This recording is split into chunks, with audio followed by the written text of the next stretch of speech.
All right, good afternoon. I'd like to call the meeting to order and acknowledge that we are in Treaty 1 territory, the home and traditional lands of the Anishinaabe, Ojibwe, Innu Cree, and Dakota peoples, and in the national homeland of the Red River Métis. Our drinking water comes from Shoal Lake 40 First Nation and Treaty 3 territory. My name is Neil Harden. I'm chairing today's panel. With me via Zoom are Brent McIntyre and Valerie Werhan. The assessor today is Clayton Diachin, and the recording secretary is Stephen Lunn. We will be hearing applications for revision of the assessment role in accordance with the Municipal Assessment Act. The matters for which revision is requested have been described in each application and will limit discussion to those matters. The statements that are made at this hearing are sworn testimony, and anyone speaking to the matters must be sworn in.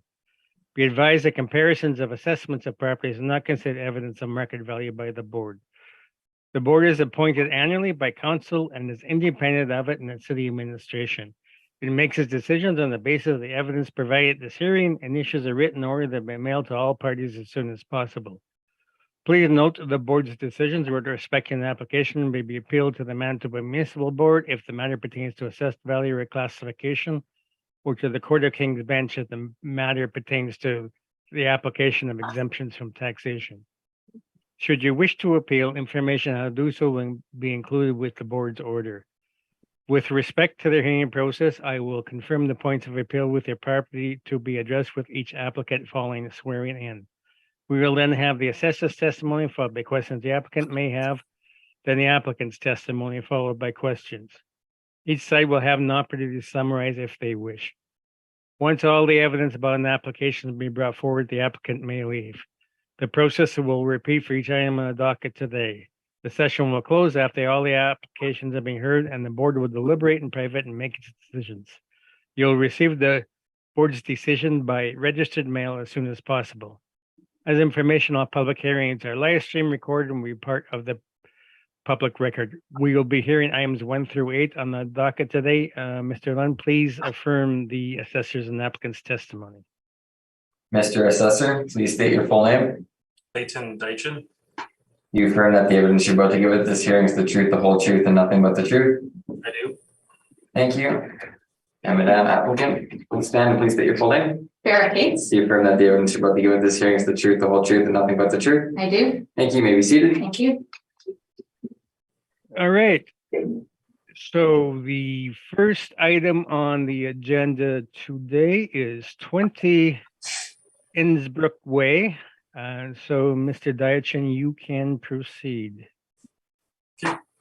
File number 221970, roll number 050093633100. Address is 20 Innsbruck Way.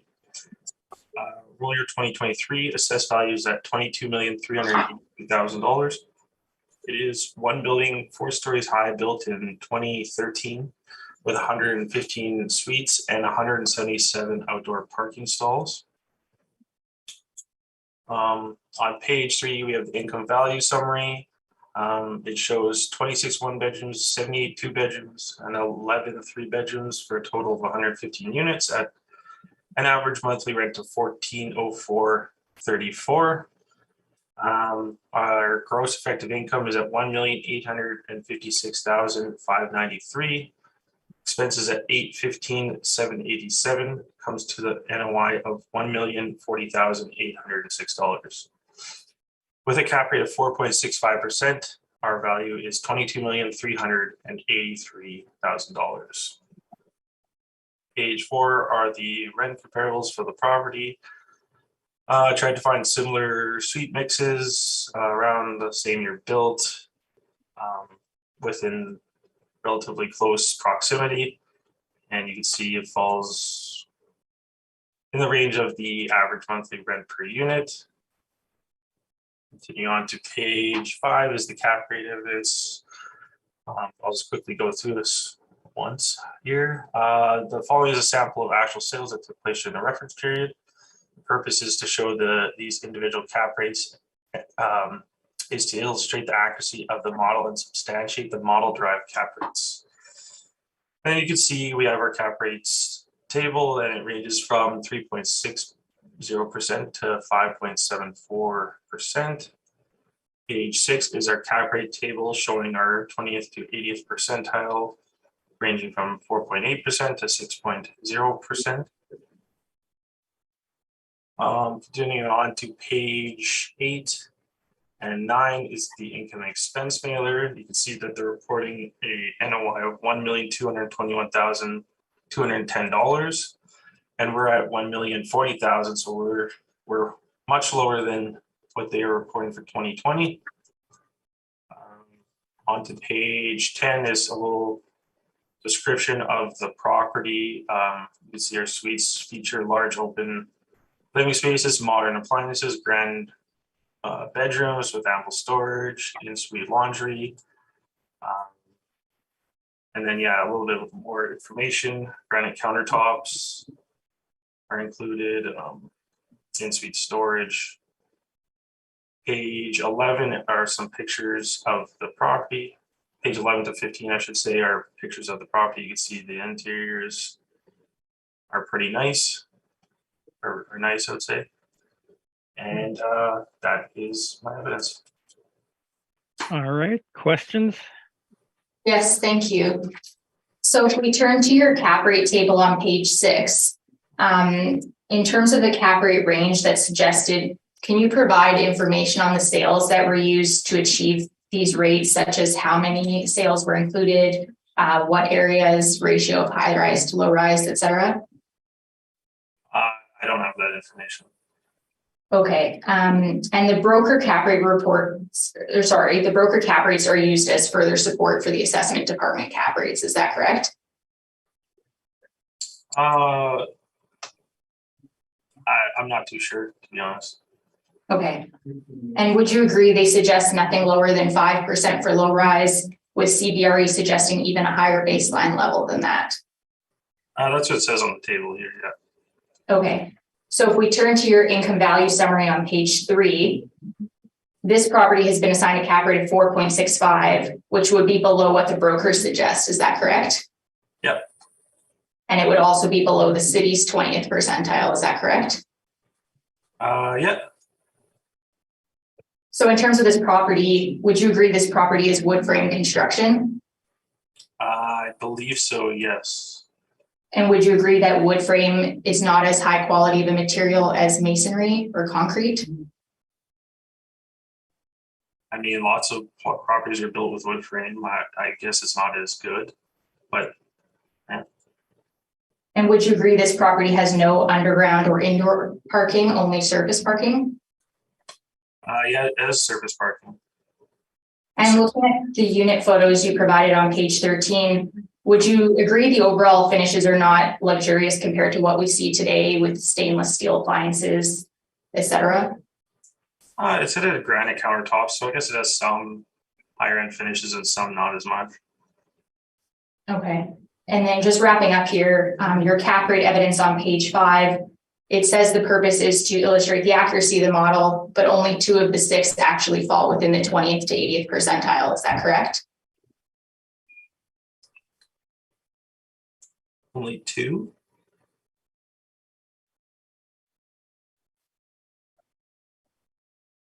I think more than 2 fall within mine. They not? But without rounding. Oh, without rounding. Okay, yeah. Oh, it's just to show the support. I mean, yeah. And then have you also provided the workups as part of your direct evidence? Workups for? The cap rate sales? No, it's in the rebuttal. Okay, thank you. That would conclude my questions for this property. All right, Brent, do you have any questions? I just have one on your rent comparison. So the construction class in all of the comps are the same as the subject property. Is that correct? That's correct. Okay, that was my only question. Okay, Valerie, any questions? None at this time, thank you.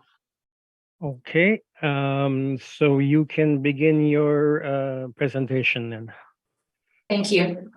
So if you turn to page 2 of the brief, you'll see our requested assessment of $20,424,000. On page 4, we have our property description.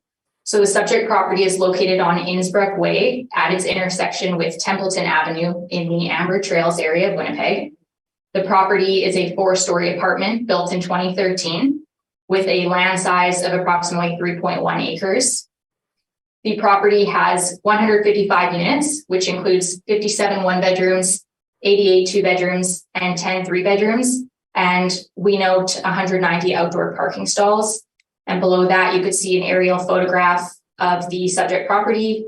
And on page 5, you'll see a Google map view, which shows the neighborhood and where it's situated. On page 8, we have the overview of our income approach. So the contention here is with the cap rate. We are disputing the assessor's cap rate at 4.65%, and we are applying a cap rate of 5.25% based on our cap rate study, which I will briefly highlight shortly. But in terms of what we've done with the cap rates, you'll see the first table shows our base cap rates, which assumes good quality properties in good locations, stratified by effective year built. And then our table below that considers all the factors that we've looked at for the property in the event that any adjustment is warranted. So we have not made an adjustment in this case. So if you turn to page 9, we have our income and expense valuation breakdown. So we've used rents of $1,827,328 based on the 2020 stabilized income. We've applied a market vacancy of 4.2%. I acknowledge the vacancy of the property is lower than the 4.2%, but we're looking at it from the perspective of a prudent purchaser, and a prudent purchaser would be conservative and would apply some sort of market vacancy level when looking at the property. And when accounting for our other forms of income, we have an effective gross income of $1,832,027. Now you'll notice with the income, we stabilize based on the most recent year, with the exception of miscellaneous income. If it varies quite a bit, then we will do a 3-year average just to capture the changes if it is volatile. Now moving on to our expenses, we stabilize expenses based on 3 years of data, as you can see here. In our remarks column, we note whether we've taken an average or percentage. If there's no note there, then it can be assumed we are stabilizing based on the most recent year. So for example, for professional fees, generally we would do a 3-year average, but in this case, I felt the 2020 was a bit high. So I've just used the average of 2018 to 2019, and that same methodology will follow throughout the remainder of the properties. So our stabilized repair and maintenance is $583 per suite, which does make sense given it is a newer property. Now, in terms of our repair and maintenance, we stabilize this based on 5 years of data, and that will follow for the remainder of the properties as well. So I'll just go through it now, and then that will follow through the docket. So if I could direct everyone to turn to page 30 of the document. So essentially what we see on this page is R&M data from 2016 to 2020. On the bottom of the chart, we show the repair and maintenance total. Below that, we have the repair and maintenance less capital expenditures, such as extraordinary repairs, roof, hot water tank, etc. As well, that's less waste and snow because we stabilize waste and snow separately. And then the bottom line shows the R&M totals. Now, where we do our stabilizations is on the right-hand side of the sheet. So you'll notice for categories of flooring replacement, appliance replacement, painting, and counters, cupboards, and carpentry, we have capped values already in place. Those values have been derived based on conversations with property managers throughout the city, where we've established what reasonable values would be. And then in terms of any other line items for stabilizations, we would remove outliers if we deemed them to exist. And that is how we get our $583 per suite. Now, if I could go to, so that would kind of wrap up our expenses. If I could go to the cap rate study, which is a separate document, and just give a very high level view of that because I know everyone's heard it before. And does everyone have that? Is it okay if I proceed with the cap rate study? Yep. Okay. So on page 2 of the cap rate study, we start by looking at the city's range. They suggest a range from 3.85 to 7.4% for cap rates, with most being within the high 4 to mid 5 range. Toward the middle of page 2, you'll see we've summarized the broker reports. So the important takeaways from this is that they're suggesting nothing lower than 5% for low rise. And additionally, we're seeing 0 to low compression only. And another important distinction that they make for the newer properties is they'll distinguish between A and B, or higher and lower quality. So higher quality would have underground parking, concrete construction, more amenities, etc. So toward the bottom of page 2, we have some discussion surrounding interest rates. So the idea here is just that interest rates are only one component of the cap rate, and that the cap rates don't necessarily move one-to-one with the treasury yields. So on page 3, we have some graphs also speaking to the relationship between interest rates and cap rates. We don't use these graphs to derive our cap rates because they're national, but simply just to show the relationship there. On page 4, we start the discussion of all the factors that we would consider for adjustment. Not all are relevant for all properties, but in terms of some that will be relevant today, building type and construction. So we see wood frame to be lower quality, as well. Having multiple buildings on the site can increase the risk because then there's more roof area, more systems to maintain, etc. In terms of amenities, this is an important factor for tenants. We've seen the trends change where more people are spending more time at home, and that has predated COVID and continued. So the demand for amenities such as in-suite laundry, balconies, gyms, etc., has increased. And then durability and quality of income will come into play later in the docket, where we have a social housing property. And then last point to touch on here would just be supply and demand. We're seeing a large supply of new multifamily coming onto the market, which does put strain on the older stock. As well, the newer stock we see is being absorbed at a slower rate based on the amount of competition. So page 6, we have all of our cap rate sales. The ones to note here are the first 3. Those are from this cycle. We've included some older relevant cap rates just to show the evolution of our position, as well as just to further bolster our age categories. And then page 7 at the top, we have a chart showing sale price per suite based on year built. So this is just another category, another metric to look at in our requested assessments to make sure we're within range. And then the mid to bottom of page 7 are the charts that show up in all of our briefs.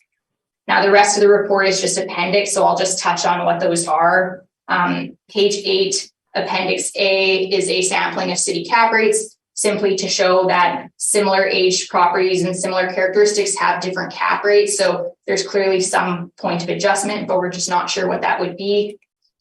Page 14, Appendix B, that would be all the backup for our market reports. So if you wanted to see the source data from those tables. Page 20 would be the start of Appendix C. So those discuss the factors. So just a couple points from there. Page 22 is a City of Winnipeg economic report, speaking to the idea that spending more time at home was a trend predating COVID. And then page 37 and 38, we have our supply and demand charts showing the amount of new apartments coming on stream and stratified by region as well. And then page 40 speaks to the idea that newer projects are being absorbed at a lower rate, at a slower rate, so higher vacancies can exist in that point. Page 43 has all of our sales backups if you wanted to see the calculations. And then page 145 would be Appendix E, that shows the sales data for the sales price per suite chart that we've included. And then finally, page 149 would be Appendix F. This is where we've included some of the assessor rebuttal calculations. And the reason for that is just to show that there is some agreement over cap rates of certain age categories. So now, just to wrap up this presentation, I'll just go back to my main brief just page 9 of my main brief, and I'll just tie this all together. Okay. So with our income and expense data that we've used, we have an NOI of $1,072,245. We're applying our 5.25% cap rate, noting that this property is wood frame, not concrete. It doesn't have the underground parking. It doesn't have the luxurious finishes that the brokers discuss with the more A category product. We get an indicated market value of $20,424,000 rounded, which works out to a value of $131,800 per unit. Now my appendix starts on page 11, and what I've included is just some interior photos, the city value, as well as any of the financial statements that we've looked at in our analysis here. And that would conclude my presentation on this property. All right. Questions, Mr. Diachin? Yeah, I'm just trying to remember them. Did you confirm the suite mix and the parking count? Or suite count, I should say, and parking count? The suite count and parking count that we use is based on the client information that we had on our records. So I didn't confirm again in relation to this hearing, but it's what we've had on our records. Because we have 115 suites, you have 155. That's kind of a big difference. We have 177 outdoor parking, you have 190. So it kind of is a big difference between the two. Would that affect any of your calculations? Well, our calculations are based on the actuals for income and expenses. So our calculations are using those figures that we've listed there. Mm-hmm. Okay. I guess looking at the vacancy again, would you not agree that 4 years is a pretty good look at how the vacancy is going? Like it looks pretty consistent around 0.7%, and then you use the 4.2%. Yes, like I said in my presentation, the actual vacancy is lower, but it is our practice to use a market level vacancy for our analysis, as that is what a prudent purchaser would look at. Someone wouldn't reasonably expect vacancy to be at 1% for the long term of the property. They would use a market vacancy. And considering the city average is at 3.8% for vacancy, we're within range of what's reasonable for a market vacancy level. So if the vacancy was over the 4.2%, would you use the 4.2%? If it was a chronic vacancy issue that was occurring over the long term of the property, we would have to recognize that. But we wouldn't use a higher vacancy if it just, spiked 1 year and let's say we knew it was due to renovations or something like that. But yeah, chronic vacancy would have to be recognized, but it is practice to use a market vacancy level, not just for multifamily, but for other property classes as well. I guess that's my point though. It's really consistent over those 4 years, but okay, no other questions. Okay. Valerie, any questions? None, thank you. Okay. Brent? I have a couple. So Farah, you're not showing any rent comparables. You're going to the actuals, That is correct. except for, as Clayton mentioned, the vacancy rate. Yes, it is our practice to use a market vacancy level.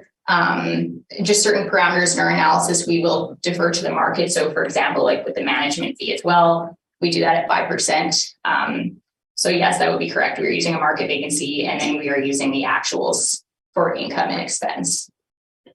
So I think Clayton had mentioned the actual NOI based on the financial statements was just over 1.2 million. And so my question is, why wouldn't you use the actuals on the NOI?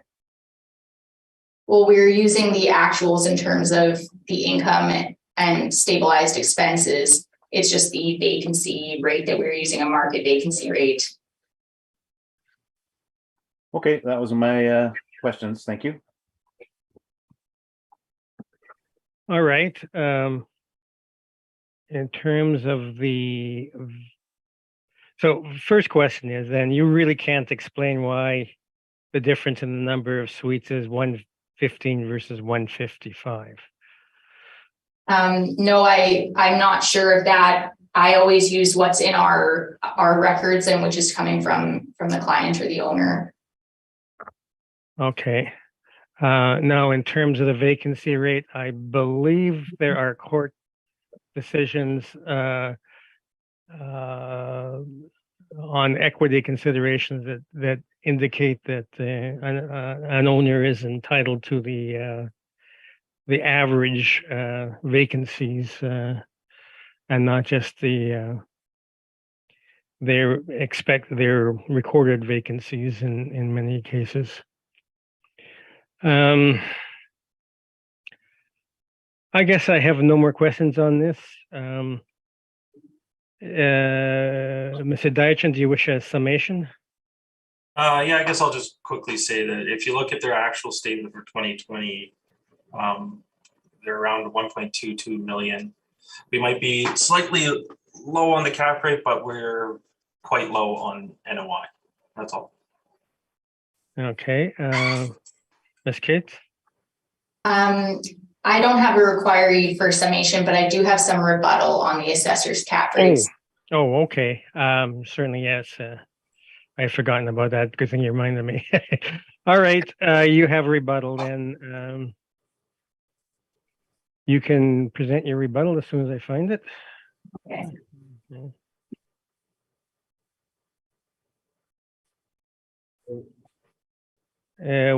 Stephen, can you direct us to which one it is?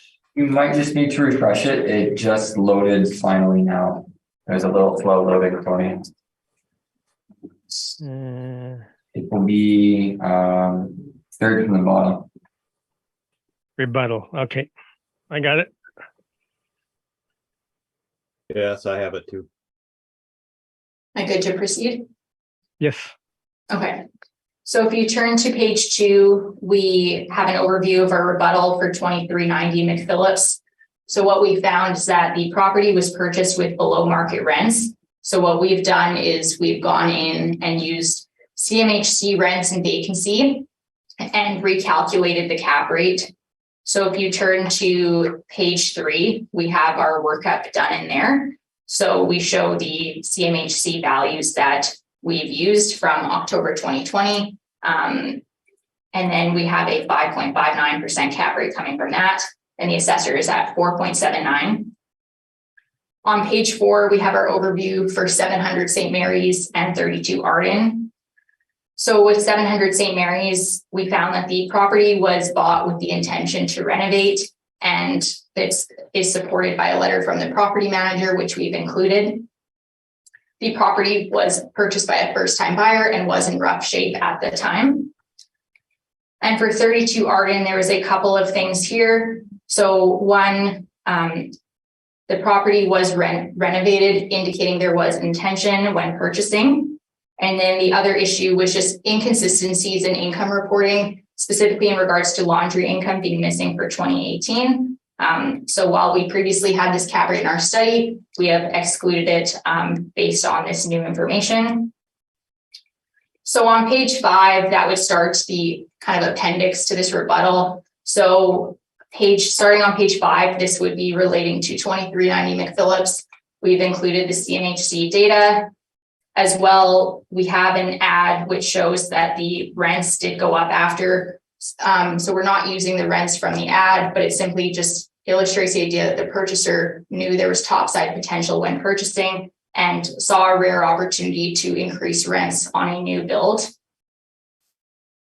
On page 14, we have the letter from the property manager, which is in relation to the St. Mary's sale. And on page 15, we have an ad from Arden talking about renovations to units. Page 18, we've included the 2016 to 2018 financial statements. So I won't go through all of those, but they're just there to show the differences in income reporting. And then lastly, page 36, we've included just a municipal board order, which discusses the idea of properties that were purchased with intention to renovate. aren't accurate to use as part of a cap rate study. And that would conclude my rebuttal presentation. Thank you. Okay, Mr. Dyachin, questions on the rebuttal? Yeah. Page 3, you guys do site-specific assessment, correct? Yeah, we do site specific How come you use CMHC rents for this property? because the rents were purchased, the property was purchased with below market rents, and the purchaser could recognize that topside potential there. So using the rents that are at market and vacancy at market makes sense in this situation. Looking on page 7, these are post-reference ads, correct? In regard to the ad, I'm not sure the date of the actual ad. We're not using the rents from the ad. It's just supporting the idea that the rents were below market and the purchaser knew that. But that the date on the top is when it was printed. I'm not sure the date that it was published. Okay. So essentially use these ads to kind of gauge that the rents were too low on this property then.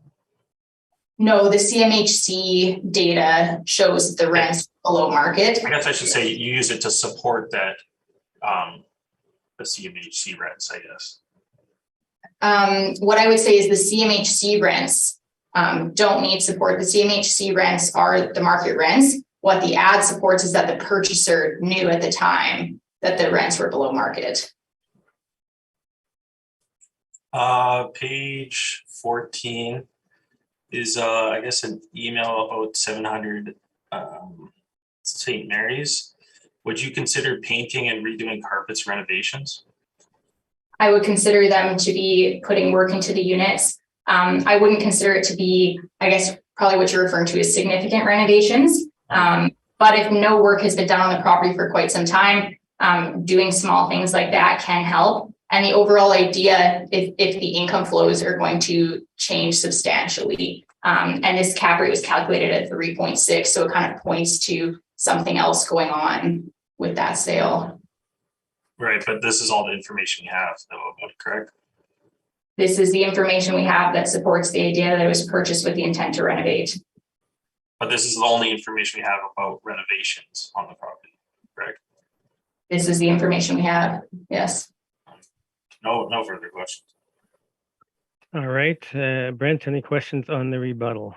I have no questions, thank you. Valerie? None, thank you. Okay, thank you very much for that. Then we will move on to the next property, Do which I is, present my rebuttal now? oh, you have a rebuttal? Oh, all right. Yeah, it's I don't know how this works, but yeah. Yeah, you would present your rebuttal now, yes. Yeah, it's essentially the same stuff we've kind of seen. I'll just go through it really quick. I don't see it. Yeah, I'm just adding it to the SharePoint now. Oh, okay. It'll be the last one at the very bottom.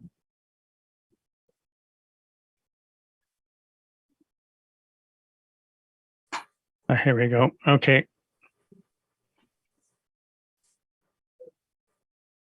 And I've got it. do you have it, Valerie?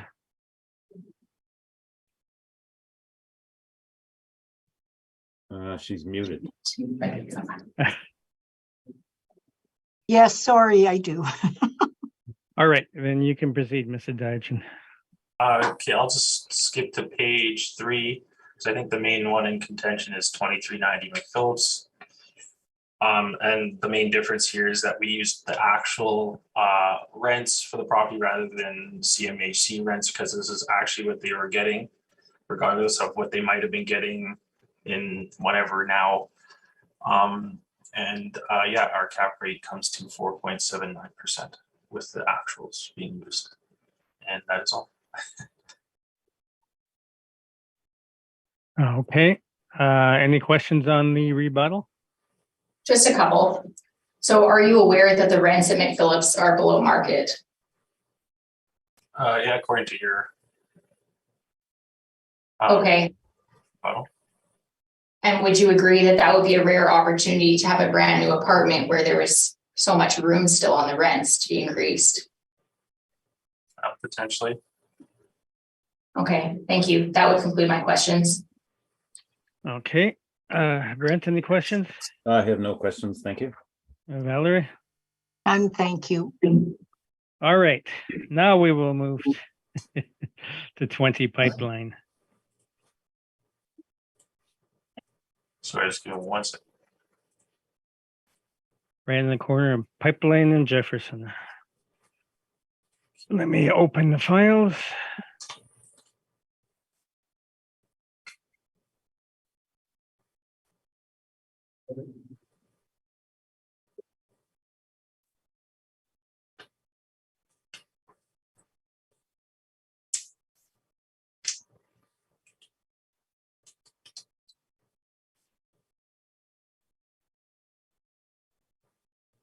Okay, Mr. Dyachin, you can proceed. Okay, it's file number 221794, roll number 0500525840. Address is 20 Pipeline Road. Roll year 2023, assessed value $6,406,000. Is one building 3 stories high, built in 1972 with 51 suites and 60 outdoor parking stalls. Page 3 shows 27 one-bedrooms, 24 two-bedrooms, giving us 51 units at an average monthly rent per unit of $1,207.10.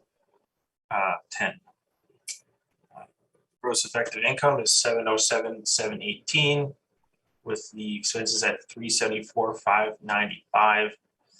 Gives us an NOI of $333,000 and $123. At a cap rate of 5.2%, brings the value to $6,406,000. Again, page 3 shows the rent comparables.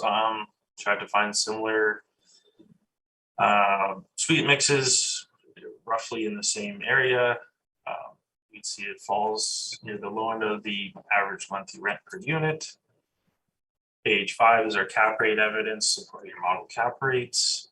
Page 6 is the cap rate table. Page 8 is the income and expense mailers. You can see that they're reporting 380,000 NOI, and we're around 333,000 NOI, so we're quite low in that regard.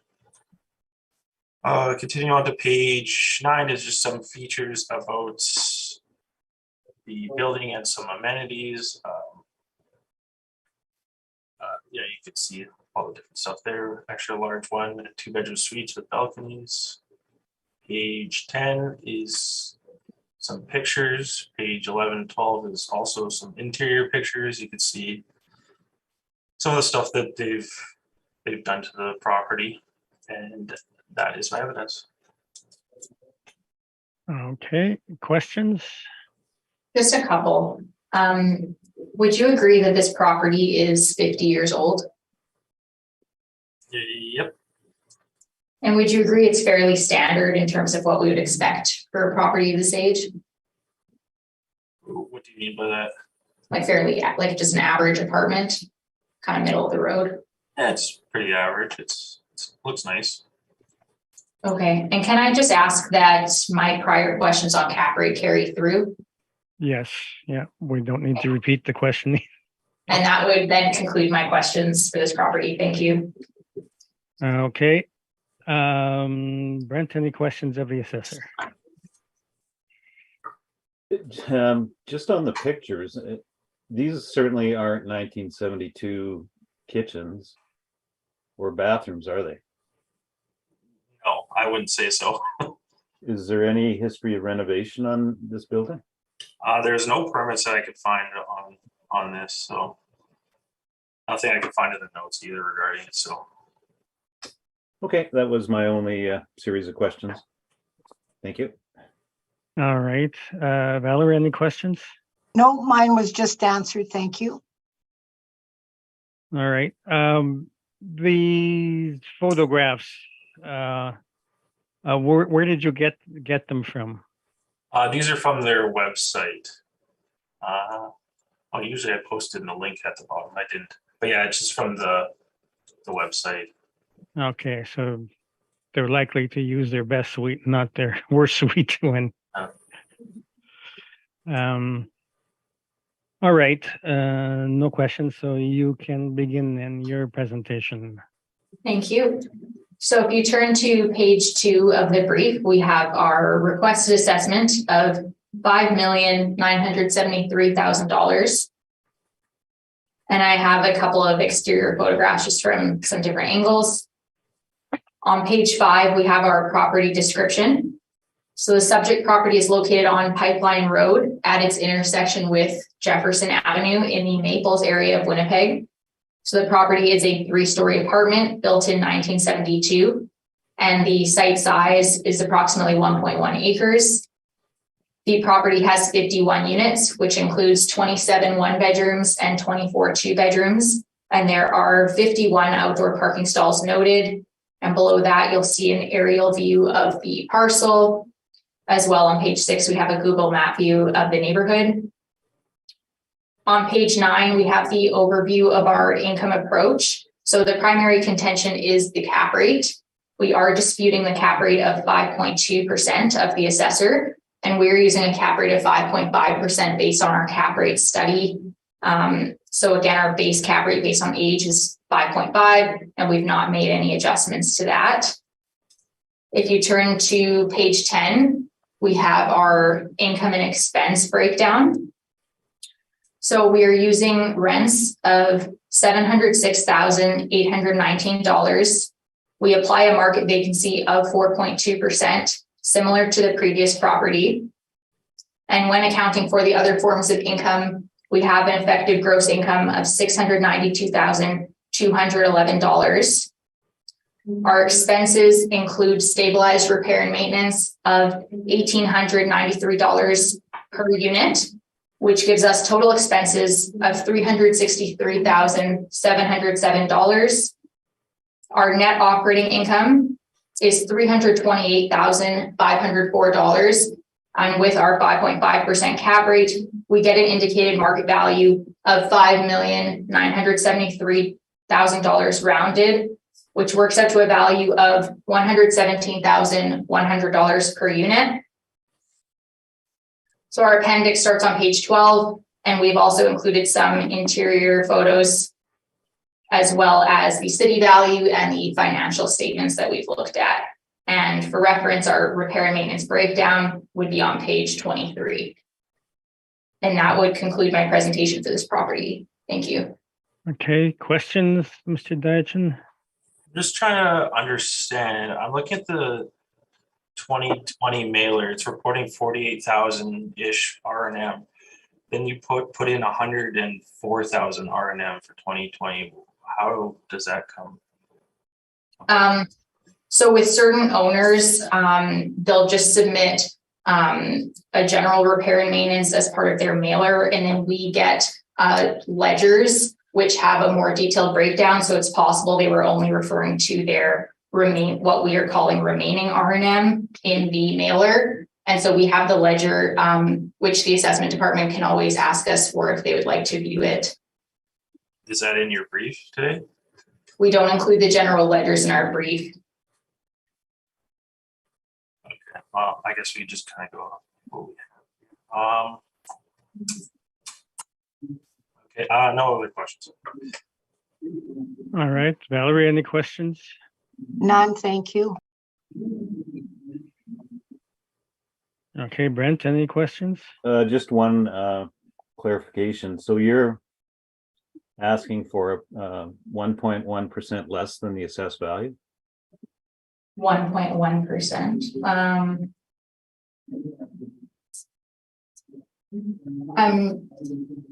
I didn't work out the exact numbers, but I feel our value is supported, and still is a reduction based on the actuals. Okay, that was my only question. Thank you. Okay, and I have no questions. Valerie, did I ask you if you had questions? Yes, you did, and I did have none. Okay. All right, thank you. we'll go on to 301 Mandalay, the corner of Adsum and Mandalay.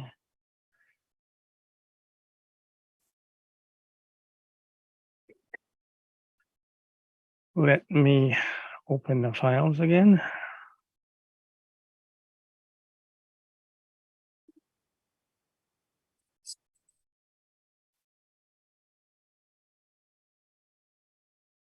Okay, you can proceed. Uh,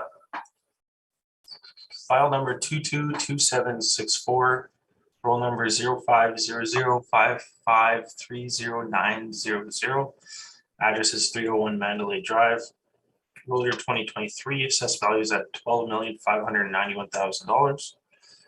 It is two buildings, 3 to 5 stories high, built in 1977 with no effective year built.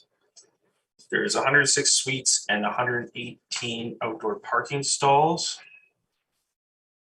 Page 3 shows 31 bedrooms, 32 2 bedrooms, 44 3 bedrooms, giving us 106 suites at $1,114.40 average monthly rent per unit. The gross effective income is $1,357,981. Expenses at $690,669, giving us an NOI of $667,312. At a cap rate of 5.3%, brings the value to $12,591,000. Page 4 again is the rent comparables. Tried to find similar suite mixes around the same year built in the same area. You can see again, falls well below the average monthly rent per unit. Page 5 is the cap rate evidence for your model cap rates. Page 6 is the cap rate table for our model cap rates. Page 8 is a permit for exterior alterations, installation of new windows, siding, roofing, and selected balcony repairs for the building at looks like $560,000, and that was back. It was a while ago, back in 2009, but just showing that they've done some work there.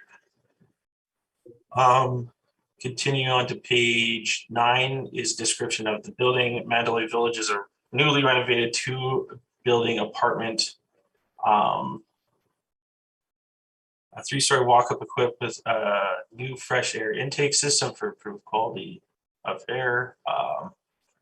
Suite features include new flooring and lighting, upgraded kitchens with new appliances, including dishwasher, cupboards and counters, fixtures, and are wired for high-speed internet. So you can see that they've done a lot of work on the pictures from 10 on, I believe. Yeah, 10 on. You can see that all the work that they've done to the building. And then on page 13 forward, you can see the income and expense mailers. Even on the income and expense mailers, you can see total rehab expenses, $1.1 million with 685 in-unit upgrades. That's in 2020. 2019 has $641,000 rehab expenses. And that is my evidence. Okay, questions? Just one. So you've attached the income statement for the property. Had you considered using the actual expenses instead of the model for this property? No, I didn't. Okay, thank you. That would be the end of my questions. Okay, Brent, I have no questions, thank you. Valerie? None, thank you. All right, and I have no questions. So, oh, just one question. The cap rate here is 5.3 versus the previous building was 5.2. They seem to be pretty much the same vintage and the same type of construction. Why the difference? It's modeled. I'm not too sure I'm not too sure without comparing them side by side how I could say one way or the other. This one looks like it probably needs an effective age and inspection and possible reassessment done on it. So. Okay. All right. Thank you. So then you can proceed with your presentation. Thank you. So if you turn to page 2, we have our requested assessment of $10,075,000, as well as some exterior photos of the buildings. So the property is located, if you turn to page 5, sorry, we have our property description. So the property is located on Mandalay Drive at its intersection with Adsum Drive in the Maples area of Winnipeg. So the property consists of a 3-story apartment and a 5-story apartment that were built in 1977. And the site size is approximately 2.4 acres. The property has a total of 106 units, which includes 30 one-bedrooms, 32 2-bedrooms, and 44 3-bedrooms. And there are 118 outdoor parking stalls noted. So you'll see the aerial photograph of the parcel, as well as the Google Map view of the neighborhood on the next page. On page 9, we have the overview of our income approach. So the main issue is cap rate as well. There's some contention with the expenses, but just getting into the cap rate, we are disputing the 5.3% that the assessor is using, and we're using 5.5% based on our cap rate study. So the base cap rate from the age is 5.5, and we've not made any adjustments to this property. If you turn to page 10, we have our income and expense breakdown. So we are using rents of $1,316,519. We have applied a market vacancy of 4.2%. And when accounting for the other forms of income, we have an effective gross income of $1,328,904. Our expenses include a stabilized repair and maintenance of $1,559 per unit, for total expenses of $774,755. So with our net operating income of $554,149, we get, and our 5.5% cap rate, we get our indicated value of $10,075,000 rounded, which works out to a value of $95,000 per unit. Our appendix starts on page 12, and we've included some interior photos.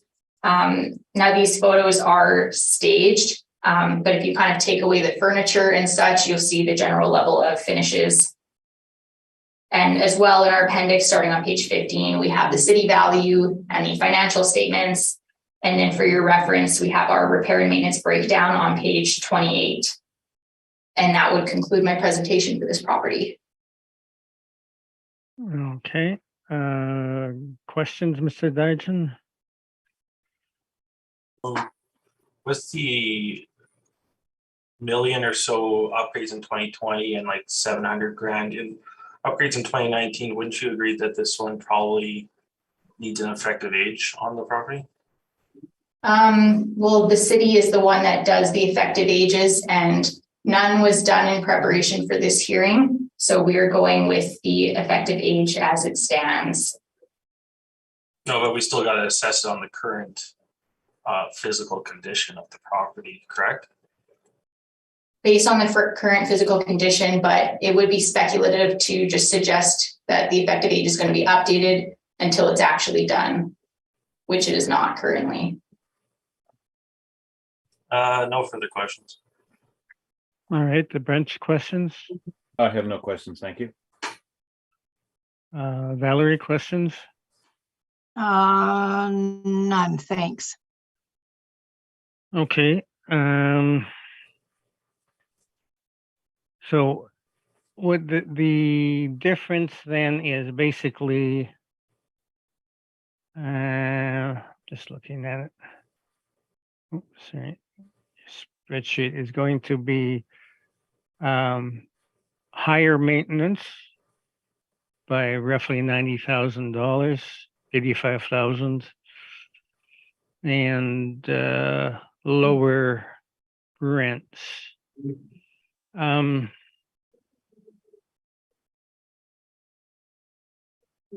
we're pretty similar on income. When I look at the effective gross income, So it's more so, yeah, the expenses and the cap rate. And I'm not exactly sure how they break down their expenses. But it seems like there's a bit of a discrepancy. This property does run higher expenses. Okay.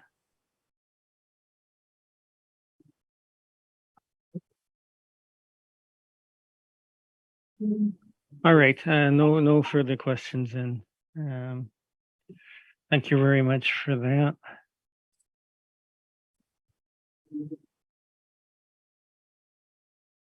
Just making.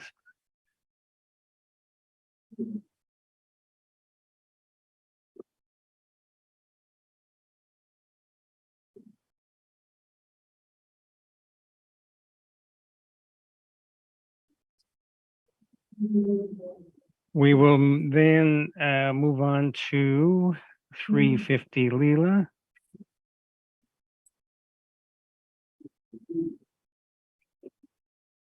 So let me open the files on that.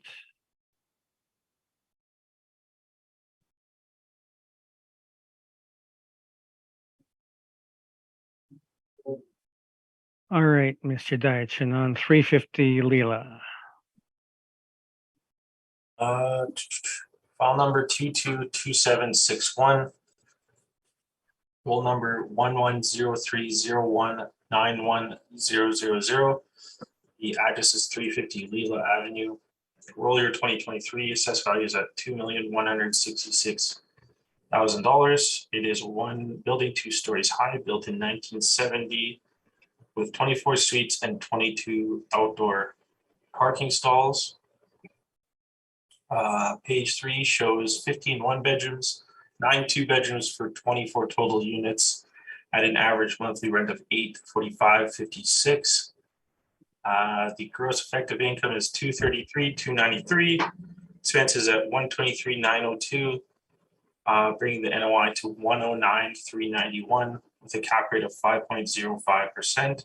Brings the value to $2,166,000. Page 4 again are the rent comparables, similar suite mixes in the area. You can see it falls at the low end of the range of average monthly rent per unit. Page 5 again is the cap rate evidence supporting your model cap rates. Page 6 is the cap rate table. Page 8 are some exterior photos. Unfortunately, there was no interior photos of this property. And page 9 and 10 are the income expense mailers. And it looks like the 2020 actual NOI is around 114,000 and our model is around 109. So it looks like we're slightly low in that regard. And that is my evidence. Okay, questions? I have no questions. Thank you. Okay, Brent, questions? I have no questions, thank you. Valerie, questions? Being a 1970, any indication if there was renovations, any permits taken out on the property? No, unfortunately not. I couldn't find anything regarding any upgrades or any pictures or anything like that. And I take it you've never visited this property? No, I did not. Okay, thank you. All right. I'm just trying to look at the pictures. The bottom picture on page 8. I know it's hard to tell whether those are new vinyl windows or not, but that would be my first impression. But Potentially. all right. So no, cap rate 5.05. Again, that's lower than the previous two, even though the property seems to be a couple of years older anyhow. Why would the cap rate be lower than the previous two? Again, it's a model cap rate. It would be hard to compare the two. Yeah, like they perform differently, and that's That's the best answer I could give you right now. Okay, thank you. You can proceed then on your presentation. Thank you.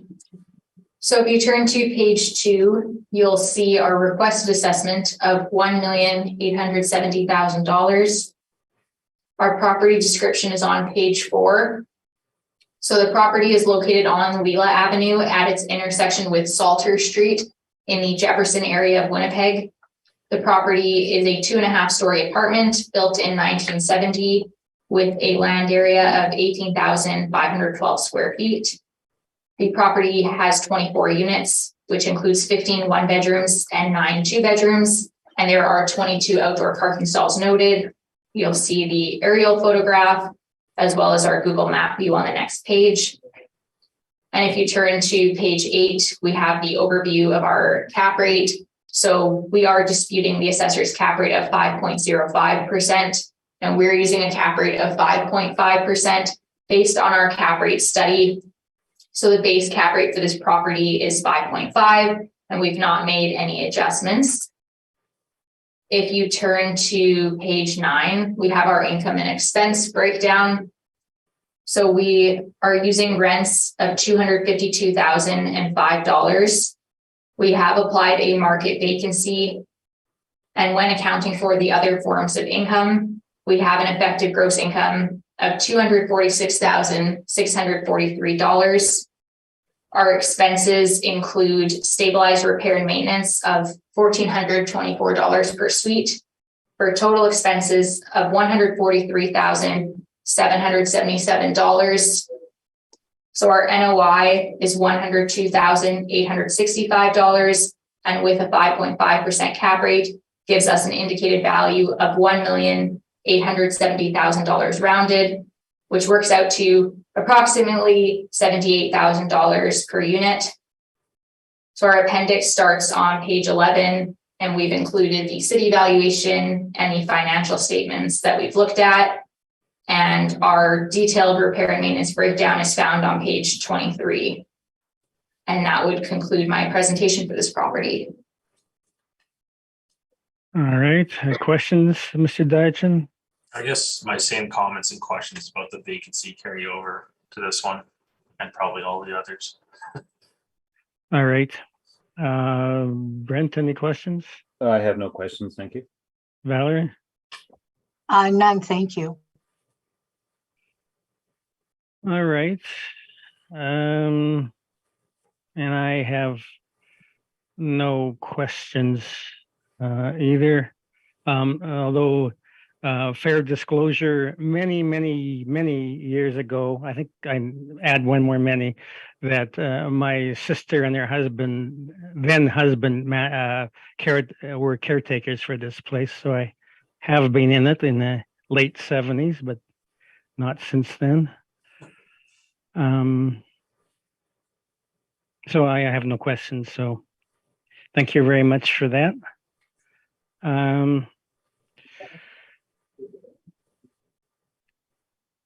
Does anybody need a 5-minute break? Yeah, could we take a quick 5 minutes? Sure. Okay, we'll come Or back even at. less, like I just need to. Let's come back at 10 after 2 then. Okay, so the next property today is 455 Leela Avenue. So, Mr. Dychen, you can proceed. File number 221784, roll number 110323011100. Address is 455 Leela Avenue. Roll your 2023 assessed values at $4,224,000. It is one building, 2 stories high, built in 1968 with no effective year build. It is 40 suites with 37 outdoor parking stalls. Page 3 shows 1 bachelor, 15 one-bedrooms, and 24 two-bedrooms, giving us 40 total units at an average monthly rent per unit at $966.10. The gross effective income is $444,251, with the expenses at $224,613. gives us an NOI of 219,638. At a cap rate of 5.2%, brings the value to $4,224,000. Again, page 4 are the rent comparables. Trying to find similar suite mixes around the same year built in the area. And you can see again, it falls near the lower end of the range. Continuing on, page 5 is the cap rate evidence supporting your model cap rates. Page 6 is the cap rate table. Page 8 is a little ad. It's quite hard to read. But it says fully renovated suites, uniquely renovated 1 and 2 bedroom apartments available.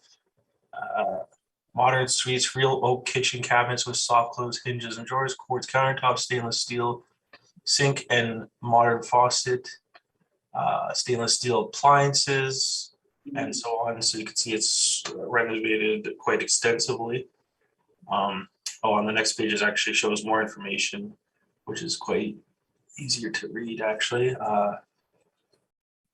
Yeah, you can see that they've done a lot of work to the building. Page 10 and on are some pictures of the property. And then page 14 and on are some income and expense mailers. You see that the model NOI is around 219, 2020 is 192, but with a very high R&M. The R&M was probably due to some of these renovations.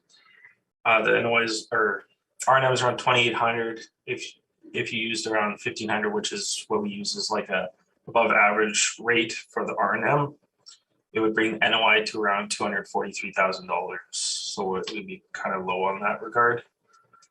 Even in the other previous years, you can see the R&M is very high, most likely due to the renovations. And that is my evidence. Okay, questions? I have no questions. Thank you. Okay, Brent, questions?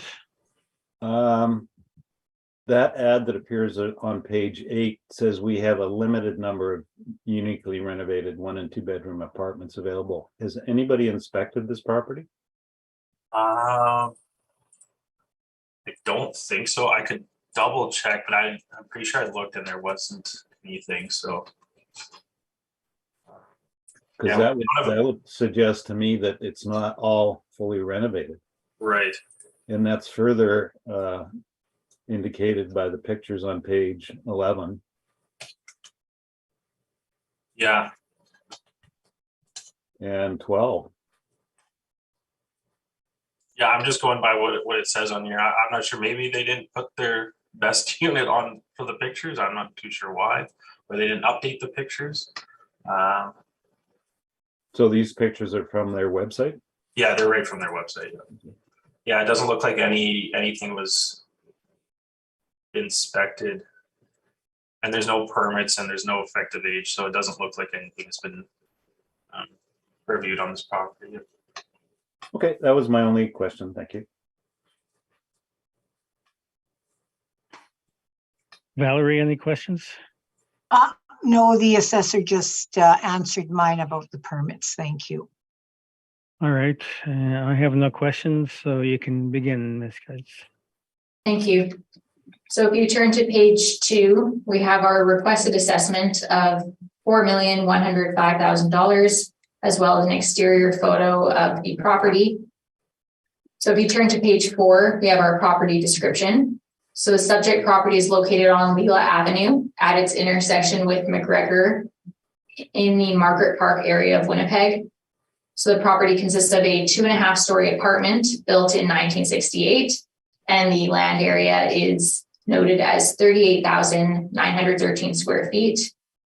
The property has 40 units, which includes 1 bachelor, 15 one-bedrooms, and 24 two-bedrooms. And there are 37 outdoor parking stalls noted. And you could see an aerial photo of the property, as well as a Google map view. On page 8, we have the overview of our income approach. So we are disputing the cap rate of 5.2%.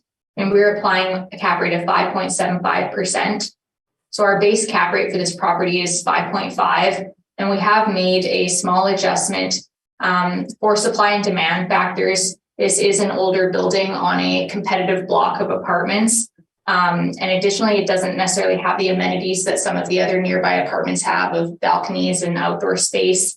And when you look at the exterior of the building, it doesn't necessarily have the curb appeal that similarly located properties have.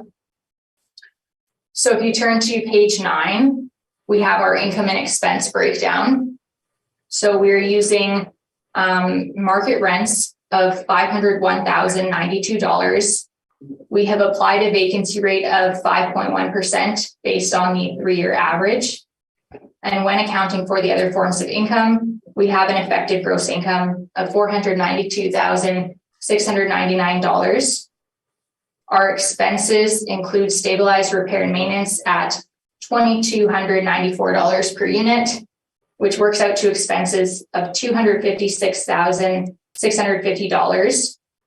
So our NOI is $236,049 based on the actuals, and with the 5.75% cap rate, we get an indicated value of $4,105,000 rounded, which works out to $102,600 per unit. Our appendix starts on page 11, and we have some photos of the units as well as the financials that we've looked at. And on page 21, we have our repair and maintenance breakdown for the property. And that would conclude my presentation for this property. Thank you. Okay, questions, Mr. Dyachin? I guess it's back to the vacancy again. I know you mentioned before that if there was a high vacancy year that it would be excluded. Wouldn't you agree that 9.7% is quite high compared to 2018 and 2019?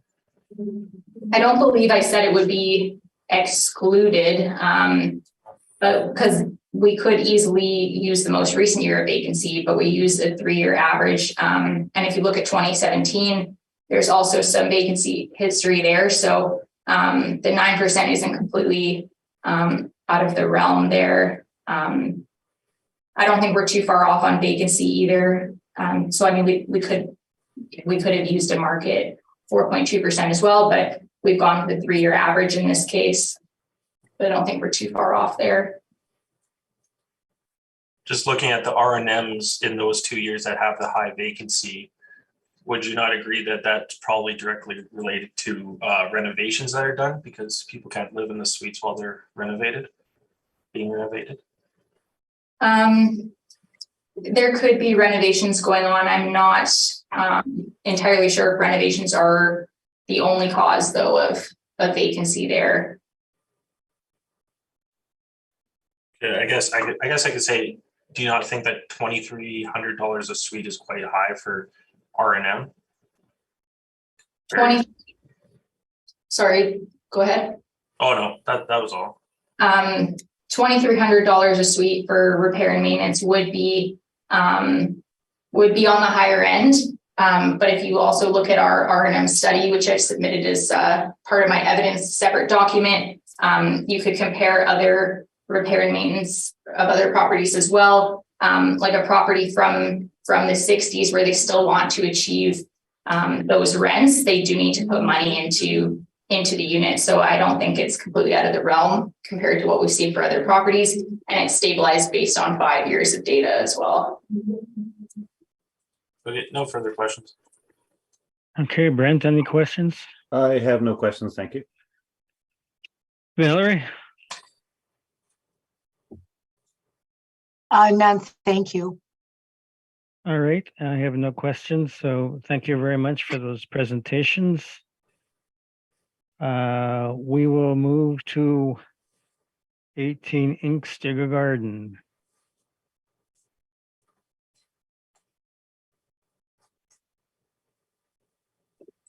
Okay, let me open the files.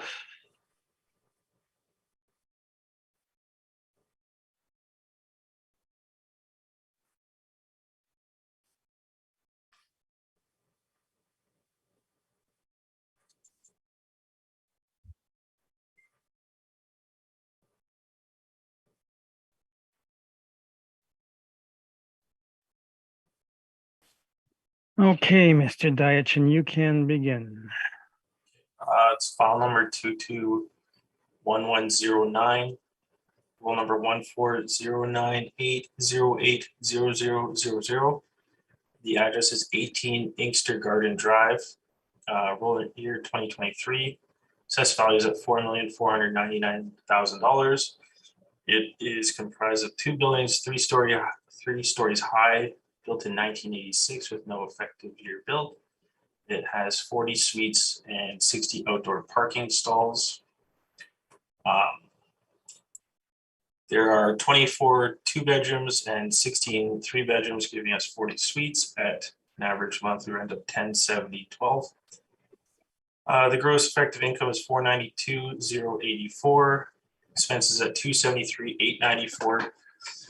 Brings the NOI to $218,190, and the cap rate is at 4.85%. Brings the value to $4,499,000. Page 4 again is the rent comparables. You see it falls near the low end of the range of average monthly rent per unit. Page 5 is the cap rate evidence. Page 6 is the cap rate table. Page 8 is just an overhead view of the subject. And then page 9 is kind of a picture from April 2012 and May 2021, just to show that they've done work to the exterior.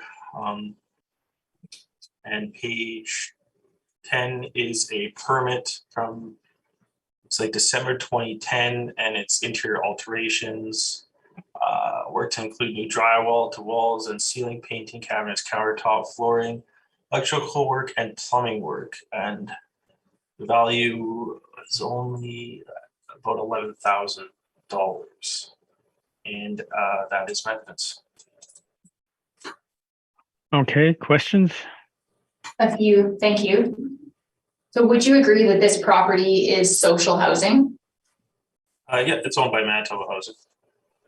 And would you agree that social housing properties are generally built to a more utility grade standard with no amenities as compared to standard market apartments? I guess potentially, I'm not too sure in this case. And would you agree that social housing properties also tend to run higher expense ratios in comparison to their low income streams as compared to market apartments? Yeah, that's why we don't use their income and expense information. So then on your income value summary on page 3, the cap rate at 4.85%, would that not be on the low end for even a new apartment that's loaded with amenities? Not necessarily. I've seen appraisals for housing properties that range from 3.5% to 5%. So this would fall in the higher end of that range. But we're not doing appraisals, correct? No, but they give us an idea of what the market is like. Okay, thank you. That would conclude my questions for this property. Okay, Brent, questions? I have no questions, thank you. Hillary? None, thank you. Okay, I think Ms. Cates hit on the question I was going to ask about the cap rate being lower 20th percentile, and this seems to be an average at best property. Why so low? Well, like I said, it's hard to say exactly without seeing the interior and comparing it. But like I said, I've seen appraisals that have ranged from 3.5% to 5%. So I mean, it doesn't seem like it's that far off compared to those. All right. Thank you very much. You can proceed then with your presentation. Thank you. So if you turn to page 2, we have our requested assessment of $3,637,000, as well as some exterior photos of the buildings. So on page 5, we have our property description. So the subject property is located on Inkster Garden Drive between its intersections with Rose Hill Way and Keewatin Street in the Inkster Gardens area of Winnipeg. And the property consists of 2 3-story apartments, and they were built in 1986. And there's a land size of approximately 1.7 acres. The property has 40 units, which includes 24 2-bedrooms and 16 3-bedrooms, and there are 60 outdoor parking stalls noted. And we have an aerial photograph as well as a Google map view of the neighborhood. So in terms of our income approach on page 10, the contention is with the cap rate. We are disputing the cap rate of 4.85%, and we are applying a cap rate of 6%. So our base cap rate based on the age is 5.5%, and we are applying an adjustment based on social housing. We know that social housing is built to a more utility grade, generally lower cost or lower quality construction. And as well, low income tenancy tends to increase the risk of the property as the expense ratios per the income are a lot higher. So we have made an adjustment to account for that. As well, there are multiple buildings on the site, which are wood frame construction. So we feel a 6% cap rate is within reason. So if you turn to page 12, we have the overview of the income approach. So given that the property is social housing, they're not going to attain market rents. We understand that the city's rents that are used are a factor of CMHC rents. So we are also using those in our valuation, and that works out to approximately $1,070 per unit. Social housing as well will not have market vacancy. So we've applied market vacancy of 4.2% as assessed. And we are using expenses of $273,894 as assessed. So with the NOI of $218,190 and a 6% cap rate, we get an indicated value of $3,637,000 rounded, which works out to a value of $90,900 per unit. So the remainder of the brief, the appendix starts on page 14, and we've included some text surrounding adjustments for social housing cap rates. And there are a couple of municipal board orders for reference if you wish to look at them. As well, we've included the city valuation that we've looked at. And that would conclude my presentation for this property. Thank you. Okay, questions? I guess how do you determine the 0.5% cap premium? Is it just if it doesn't check off one of these boxes, it's an added 0.25, or I'm just trying to understand that? So essentially what we look at, if you turn to page 15 of the brief, it's an overview of adjustments for social housing. So the idea is to find proper cap rates. We start with a market cap rate and then adjust upwards based on presence of the 4 factors that they list. So when we're looking at a property like this, low income tenancy is always the case in social housing. And as well, low cost or low quality construction. We have multiple wood frame buildings here. So for our adjustments, we do by 0.25. So that is how I've arrived at the adjustment here.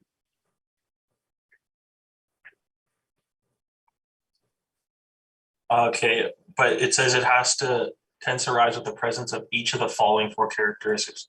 I would say that it's not advanced aged or declining or blighted neighborhood. Yeah, I would agree. Not all of the factors will be in all of the properties. So it's the presence of the characteristics. So they're not all the case to all properties. Wait, no further questions. Okay, Brent, any questions? I have no questions. Thank you. All right, Valerie? None, thanks.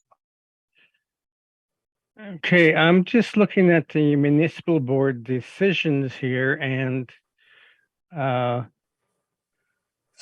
don't read them as saying that social housing should be higher. It's talking more about in specific cases that they didn't accept the cap rates as provided. In the first one, they're talking about accepting neither party's cap rate, and the second one,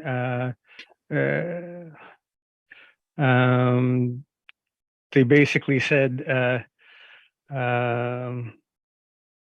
it's more high risk than the assessor's comparables. So I don't read it as saying that all social housing should receive a premium on the cap rate. So in regards to that, so the first municipal board order, while they didn't go with either of the cap rates presented, they did feel that an upward adjustment of the assessor's cap rate was warranted. And what we're looking at on the first board order on page 18 is those highlighted sections that talk about the factors. In terms of the second municipal board order that we've put in, this one is kind of speaking to the idea when we've read it that the assessor was suggesting that lower market rents already captured all of the risk of social housing. And what they found here was that the lower than market rents were not quite enough to capture the risk, that an adjustment to the cap was still warranted there. So I do appreciate, different kind of, I guess, views of the orders, but I guess the highlighted sections are what we took from it in our analysis. Okay. All right. Thank you very much for that.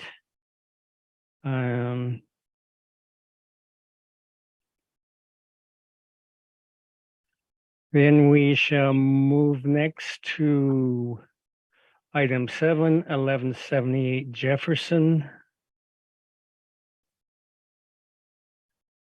And I understand there's a non-co-op requested on this. So, Mr. Diachin, please read in the title information and then the proceed on the non-co-op. It's file number 222264, roll number 050040333800, and the address is 1178 Jefferson Avenue. And we have requesting non-co-op. If you scroll to page 8 of the brief, you could see the registered mail that was sent out to the owner, as well as the cover letter on there as well. You can see the tracking number on the cover letter matches up with the tracking information on the Canada Post thing on page 9. So you can see that it was sent to the owner. And then as well on page 10 is another screenshot of the Canada Post information and tracking information that was sent out to the owner. Okay. Any questions on this? Yes, just a couple. So on page 9, it says the package was returned to the sender, correct? Yeah, it looks like it. So therefore it wasn't actually received by the owner, correct? I'm not too sure what happened after that. And on page 10, there's no signature showing the package was received by the owner, correct? No, it says no signature. That would conclude my questions. All right. Brent, any questions? I have no questions, thank you. Valerie? None, thanks. Okay. Just looking at June 29th item processed. The item being 832, return to this. Okay, and June 27th item was unclaimed by recipient. So this was sent to a post office box, was it? That I'm not too sure how this works, to be honest. I think it's at a post office location and they got to pick it up. Okay, it's the cover letter seems to be addressed to a law office.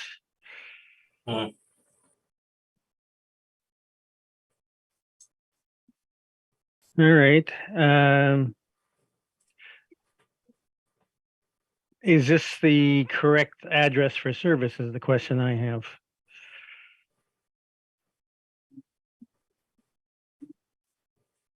Sorry, say it again.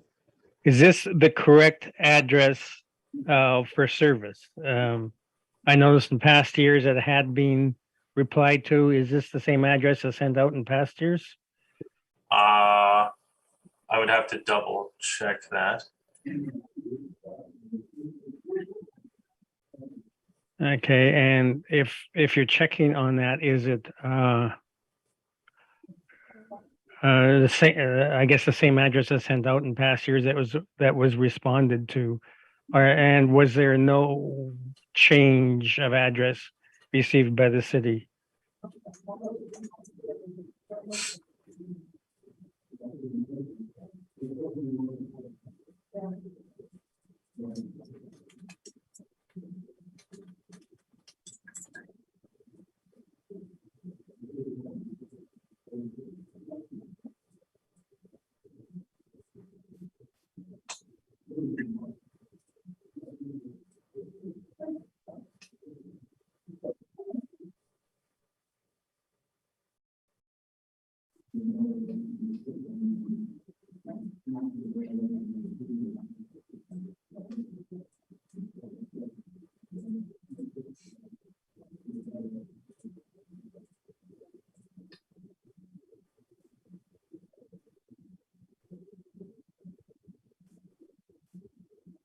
Yeah, it looks like it's the same address. It's a law office at 186 Henderson Highway. Okay, and also on just following the tracking, June 10th, a card was left where to pick up the item, and then apparently it wasn't picked up in 10 days, and then returned to the sender. All right. Okay, I guess no more questions on that. So on the non-co-op, Ms. Cates.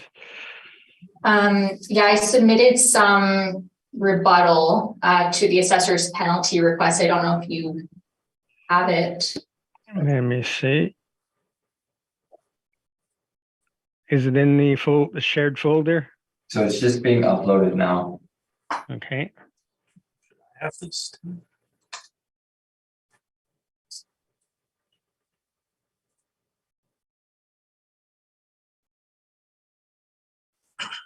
It should be uploaded if you refresh your SharePoints.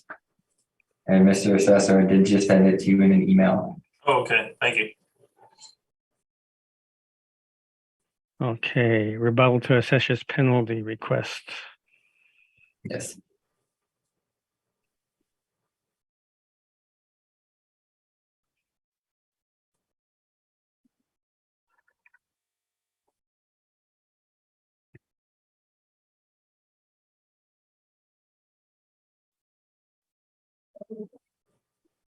Okay, do you have it, Mr. Diachin? No, I don't have it. Okay, we'll wait until he receives it via email. Oh, I think it just popped up. Yeah, I got it now.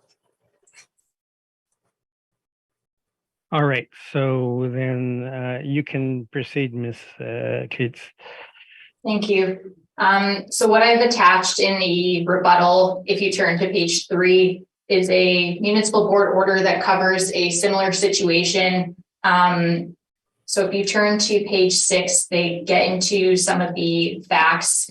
So on page 6, under the 2012 assessment year paragraph, it discusses that the package was sent, left at the post office, and then also returned to the sender since it was unclaimed. And what the overall conclusion was, if you turn to page 10 and 11, there's some highlighted paragraphs.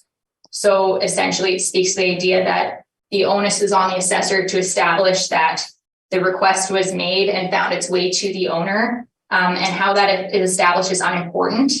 But what they found here on page 11 was that the fact that it was returned to the sender further shows that the package was not received by the owner, And in this case, the penalty was denied.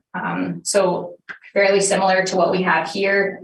And overall, I guess I would just end with the comment that the penalty imposition is quite harsh, and without proving beyond a reasonable doubt that the owner did in fact receive it, it should not be applied, in our opinion, in this case. So that would conclude my rebuttal to the assessor's penalty request. All right, questions, Mr. Diachin? I guess my question is, what more can be done? Like, we make multiple efforts and registered mail. What more can be done to ensure that they get it? But that would be up to the assessment department in this case. But it appears just one attempt was made here. Well, no, the original one would have been sent out. Then we make a registered mail attempt as well. Okay. So I guess I would just say it would be up to the assessment department to confirm. The penalty is quite a strict punishment. So it has to be satisfied that the owner actually received it, which in this case, the owner didn't receive it. Okay, no other questions. Okay, Brent, questions? I have no questions, thank you. Valerie? I'm just curious. I mean, the address that everything was sent to was to a law firm or a law office.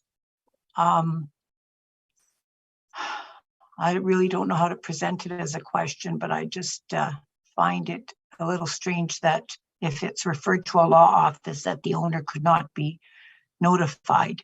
But I'll just leave it at that. Thank you. All right.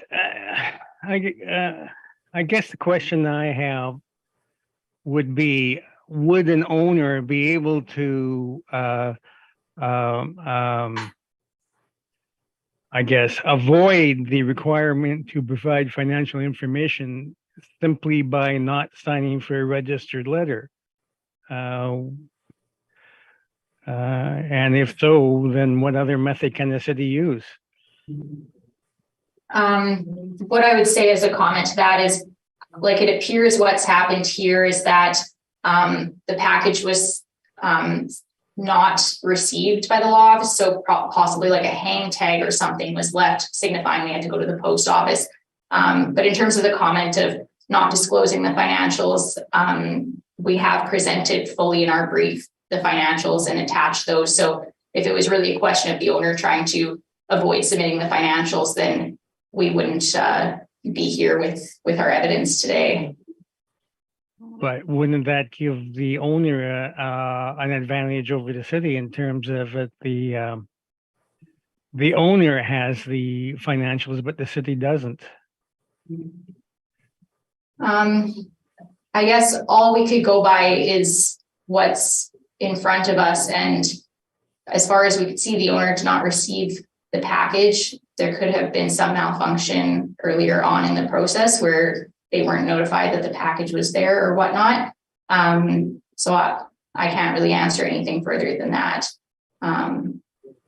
Okay, I just I find it kind of odd that if a law firm receives notification of a registered letter, that they wouldn't collect it. That does seem odd to me. All right, I guess the panel is going to have to recess, and then we'll consider the request for non-cooperation.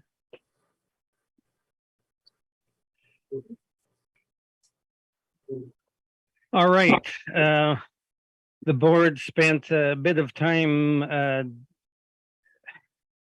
discussing this request for non-co-op, and it was a difficult one to decide.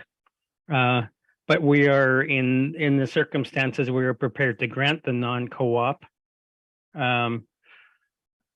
based on the evidence from the city that in previous years the letter had gone out to the law office, indicated and had been responded to, so that the law office was acting as the agent for the owner. In the municipal board decision cited, that was not the case. The board, the city in that case sent the request to an agent when it was not, when they had no evidence that the agent was indeed tasked with receiving the request. And on that basis, we differentiate between this one where we had an agent acting on behalf of the owner. So in that instance, we are prepared to grant the non-co-op. So on that basis, Ms. Cates, then you now have the onus on this, and you can proceed. Thank you. At this time, I would like to request a confirmation of the assessment of section 4.1 of the Municipal Act. Thank you. Okay, that's not surprising. All right. So confirmation requested. Any questions from the panel on the confirmation? I have none. I have none, thank you. Okay, Mr. Dyachin, any questions? I guess I should ask you first. No questions. Thank you. Okay, so thank you very much for that. We'll go to our last property, which is 1225 Jefferson.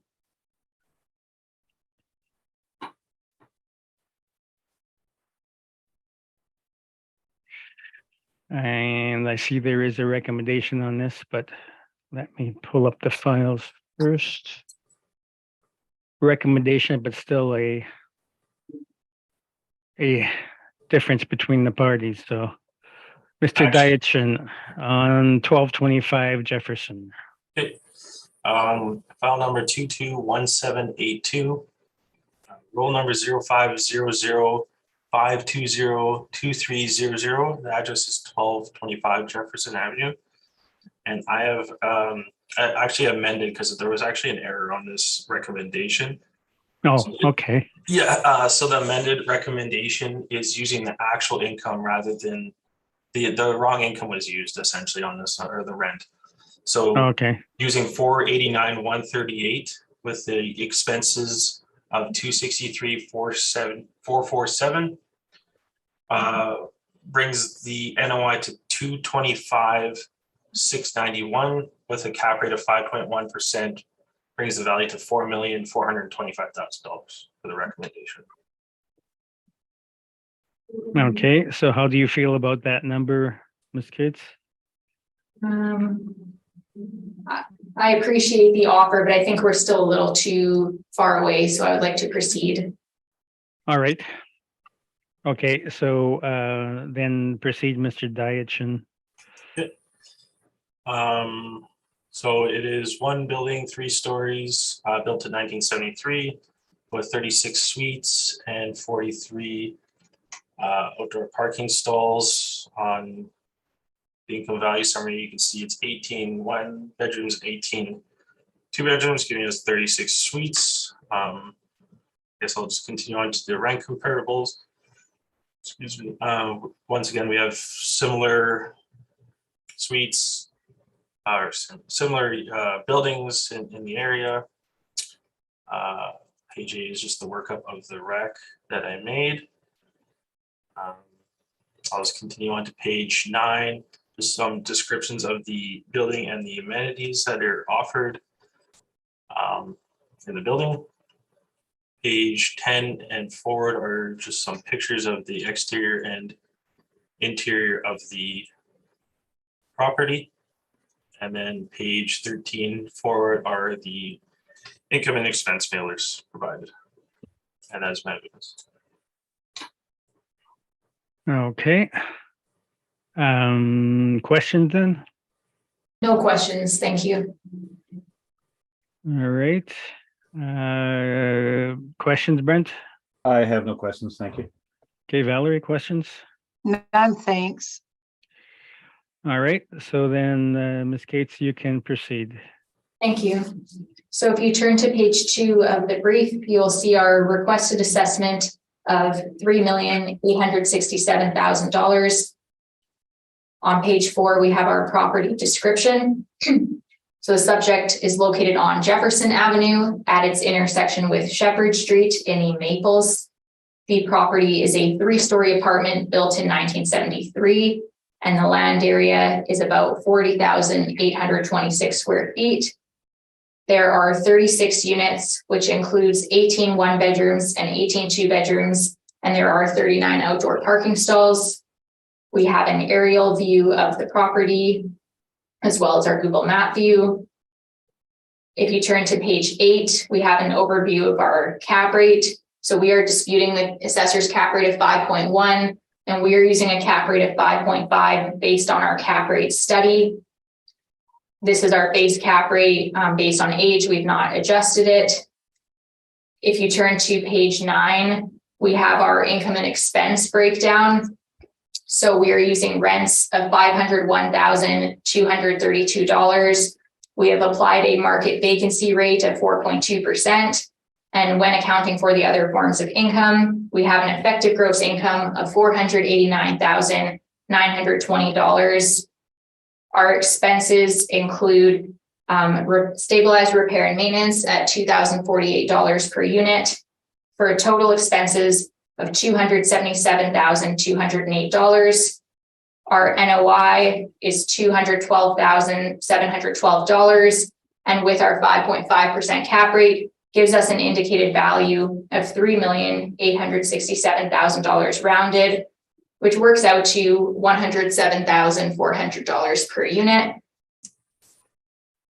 The remainder of the brief, the appendix starts on page 11, and I've included some interior photos of the unit, as well as the city value and the financial information we've used, and our stabilized repair and maintenance is found on page 22. And that would conclude my presentation for this property. Thank you. Okay, questions, Mr. Dyson? No further questions. Or no questions. Okay, Brent, questions? I have no questions, thank you. Valerie? None, thank you. Let's see, I have no questions either, so thank you very much for that. So that, then that was the last property on today's agenda. So this hearing is now adjourned. Thank you very much for your able presentations. Have a good day, everyone. Thank you. Thank you. Thank you for everything.